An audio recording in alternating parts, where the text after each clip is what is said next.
Ассалаумағалейкум. Оңбаған қытайлар бізді улап жатыр. Олар пластиктен күріш жасайды, пластиктен жұмыртқа жасайды. Енді қытайлар шошқа мен қойды будандастырып, соның етін бізге қой еті деп сатып жатыр. Сенбесеңіздер, мына видеоларды көріңіздер. Я первый раз таких свиней вижу просто. Да как бараны в натуре. Да скольки они, блядь? Это что, полубаран, полусвинья, что ли?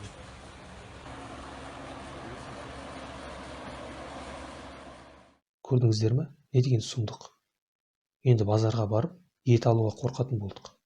Бірақ ол аз болғандай, қытайлар Арал тұз компаниясын сатып алды да, соның тұзына неше түрлі дәрі-дәрмек қосып, бізді тамақ арқылы улап жатыр. Не деген оңбағандары? Құмырсқадай қаптаған бақа шаян жейтін қысық көз қара Қытай қазақты улап жатыр. Бізге оларды тоқтату керек. Олардың көзін құрту керек. Осындай сөздерді интернеттен күнде оқып, еститін болдық. Әлеуметтік желіні қалай ашып қарамасаң, қазақтың бәрі қытайларды қарғап жатыр. Неше түрлі сөздерді айтып жатыр. Олардың көзін құрту керек, жою керек, өлтіру керек, оңбаған Қытай қырылып кетсін деп жазып жатыр. Қазақтар, біз не болып кеткенбіз өзі? Біз фашистерден артық болмай қалдық қой. Мұндағы ең күлкілі нәрсе, ол Қытайды қысық көз деп кемсітетін қазақтар. Ал біз не сонда қысық көз емеспіз бе? Біз не еуропеоидпіз бе? Әлде негроидпіз бе? Бір азиат екінші азиатты қысық көз деп кемсітсе, ол оның нағыз мәңгүрт екенін көрсетеді. Мұнда бір нәрсені ажырата білу керек. Қытай халқы бар және Қытайды басқарып отырған билік бар. Бұл екі бөлек нәрсе.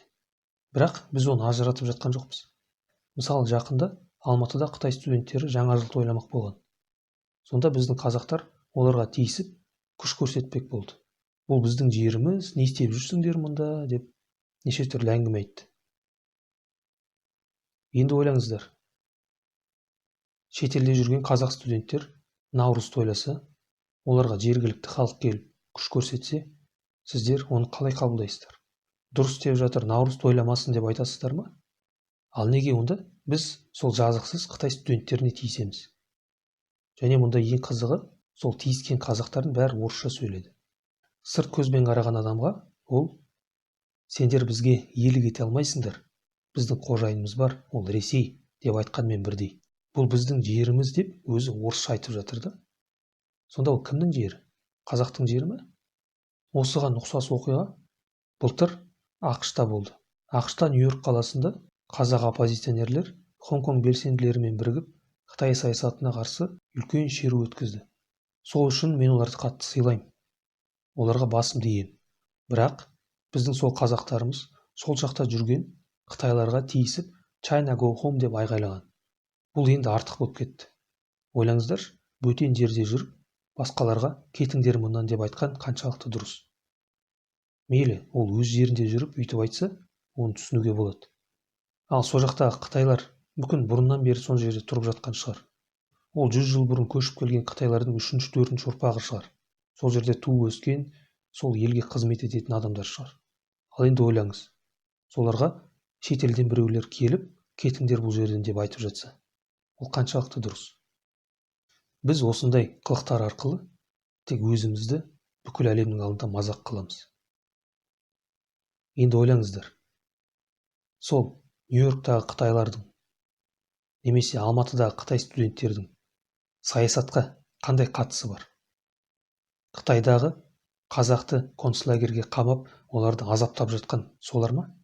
Неге біз оларға тиісеміз?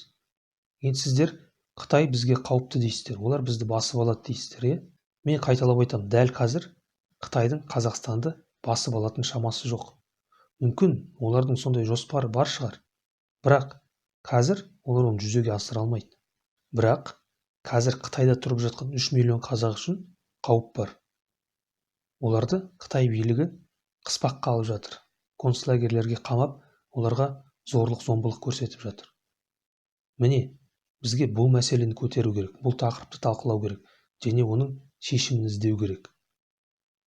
Ал жаңағындай студенттерге тиісіп, go home деп айғайлағаннан, оңбаған қытайлар қырылып кетсін деп әлеуметтік желіде жазғаннан ештеңе өзгермейді. Оның бәрі Қытайдағы қазақтардың жағдайын шешуге көмектеспейді. Біз осындай қылықтарды істеп жүріп, өзіміздің үлкен саясаттың құралына айналып кеткенімізді байқамай қалдық. Бұл үлкен саясат, біз соған алданып, соның сойылын соғып жүрміз. Енді алдындағы қой туралы видеоға оралайық. Қой мен шошқаны ешкім будандастырмаған, оның бәрі өтірік. Мен оның өтірік екенін қайдан білдім? Біріншіден, бұл хабарлама WhatsApp арқылы таратылды. Ал WhatsAppта тарайтын хабардың 100% болмаса да, енді кем дегенде 90% өтірік екенін ешкімге де құпия емес.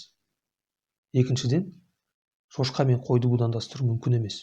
Шошқа мен қой бір-біріне туыс емес, олар әртүрлі тұқымдасқа жатады. Оны түсіну үшін ғалым болудың қажеті жоқ. Оның бәрін біз мектепте биология сабағында өткенбіз. Ал сонда жаңағы видеода біздің көргеніміз не? Біріншісі, ол шошқаның бір тұқымы. Оның қойға ешқандай қатысы жоқ. Бар ерекшелігі жүнінің бұйралығында ғана. Бірақ ол кәдімгі шошқа. Ал екіншісі, ол кәдімгі қой. Оның жүні ғана қысқа және тұмсығы иттің тұмсығына ұқсайды. Болды, бар ерекшелігі сол. Оның шошқаға ешқандай қатысы жоқ. Енді мынандай сұрақ туындайды. Бұл видеоны таратып жүрген адамның мақсаты не? Бұл сұраққа жауап беру үшін алдымен ол кімге тиімді деген сұраққа жауап беру керек. Басында мен бұл сұрақтың жауабын білмейтін. Бірақ арал тұзы туралы хабарлама келген кезде маған бәрі түсінікті болды. Сол хабарламаның соңында арал тұздың тұзын алмаңдар, оның орнына Ресейдің тұзын алыңдар деп жазылған. Қазір YouTube'те арал тұзға қатысты видеолар шығып жатыр. Сол видеоларда тұздың ішінде бір ақ түйіршіктерді көрсетіп, мынау дәрі-дәрмек бізді улап жатыр деп айтып жатыр. Енді сол видеоны көрген адамдар, оңбаған қытайлар бізді улап жатыр, өкімет қайда қарап отыр деп шулай бастады. Бірақ сол видео түсіргендердің бәрі қайдағы бір банкідегі тұзды сеуіп соны көрсетті. Ол қайдан алынған тұз екенін ешкім білмейді. Мүмкін өздері ішіне сол дәріні қосып жіберген шығар. Біз қайдан білеміз? Олардың біреуі де арал тұздың ашылмаған дорбасын камераға түсіріп, соны камераның көзінше кесіп, ішіндегі тұзды сеуіп көрсеткен жоқ. Оны химиялық сараптамаға жіберіп, соның нәтижесін көрсеткен жоқ. Және сол видео түсіргендердің біреуі де Қытайдың осындай компаниясы арал тұз акциясының контрол пакетін сатып алды деген мәлімдеме көрсеткен жоқ. Яғни, бұның бәрі өтірік деген сөз. Қолда ешбір дәлел жоқ, бірақ сондай мәлімдемелер жасап жатыр. Ал халық болса, оған сеніп жатыр. Осындай видео түсіріп, таратып жүрген адамдардың нақты мақсаты бар. Бұның Ресей тарапынан жасалып жатқан ақпараттық шабуыл екенін түсінбеу үшін нағыз аңқау болу керек. Ал Ресей осының бәрін не үшін істеп жатыр? Мен өткен жолы айтып өттім, қазір тағы да қайталаймын. Ресей ксенофобияны Қазақстанда қолдан жасап отыр. Қазақстанда Қытай қаупі бар деген қорқынышты пайдаланып, олар біздің көңілімізді Қытай жаққа бұрып жіберді де, өздері тып-тыныш өз саясатын жүргізіп жатыр. Біз қауіпті Қытай жақтан күтіп отырған кезде, олар біздің полигондарымыздан ойларына келген істеп жатыр. Біздің нарығымызды басып алып, экономикамызды басқарып отыруға әрекеттер жасап жатыр. Ал біз осының бәрін байқап жатқан жоқпыз да. Өйткені есіл дертіміз Қытайда. Қазір осы ксенофобияны Ресей саяси құрал ретінде пайдаланып отыр. Олар біздің миымызды Қытайдан төнетін қауіп деген паранойямен әбден шайып тастады. Енді біз осы қорқыныштың кесірінен шындықты көре алмай отырмыз. Олар бізге қандай өтірікті айтса да, біз оны қабылдай береміз. Қытайлар эмбрион жейді дей ме, тағы неше түрлі адам сенгісіз нәрселерді бізге айтып жатыр, біз оның бәріне сеніп жатырмыз. Мен білем, сіздер мені Қытайды жақтап отыр деп ойлап қаласыздар. Мен Қытайды жақтап отырған жоқпын. Менің мақсатым ақты ақ, қараны қара деп ажырату. Қытайда тұрып жатқан қазақтарға Қытай мемлекетінен үлкен қауіп төніп тұр. Оны мен мойындаймын. Және бұл мәселенің шешімін табу керек екенін, бұл зорлықпен бізге күресу керек екенін мен мойындаймын. Және Қытайдың бізді улап жатқанын да мен мойындаймын. Бірақ мұнда бір нәрсені ескерейік. Қытай бізді ғана емес, бүкіл әлемді улап жатыр. Пластик күріш, пластик жұмыртқа, пестицид қосылған көкөністер бүкіл әлемге сатылып жатыр. Бізге ғана емес. Бұл бір. Екіншіден, бізді Қытай ғана емес, Ресей де улап жатыр. Сенбесеңіздер, мына видеоны көріңіздер. Вот это все палеты с детским соком. Вот маленький вот сок такой, 200 миллилитров. Вот читаем. Дата изготовления. Срок, хранится в течение 12 месяцев. То есть в сентябре 2019 года срок истек. Вот они все это покупают у завода-изготовителя, либо на других оптовых базах скупают. Вот это все сок. Там тоже соки разные есть. Загоняют сюда на производство и делают перемаркировку. То есть стирают дату годности. Вот видишь, тоже все просрочка. Все это просрочка, они стирают и там на аппарате делают. То есть помимо сока у них консервы. 2017 года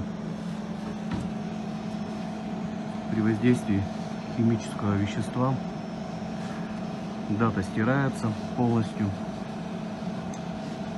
кладется на станок,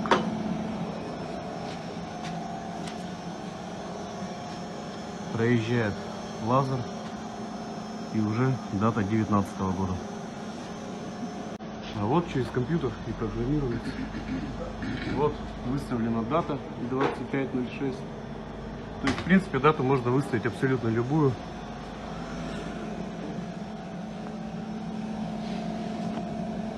На обычную селедку наклеиваются этикетки скумбрия.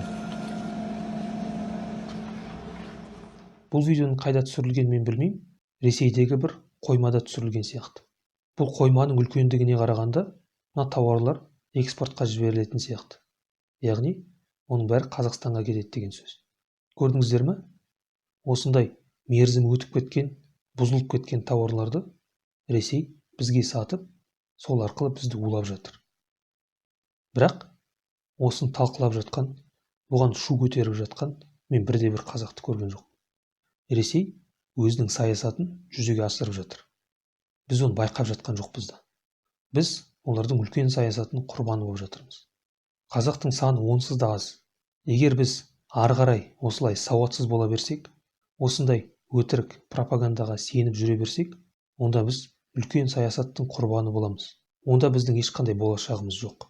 Ал осындай саяси ойындардың құрбаны болмау үшін, үлкен саясатқа алданбау үшін не істеу керек? Ол үшін мен тағы да қайталап айтамын. Қазақтар, сауатты болайық.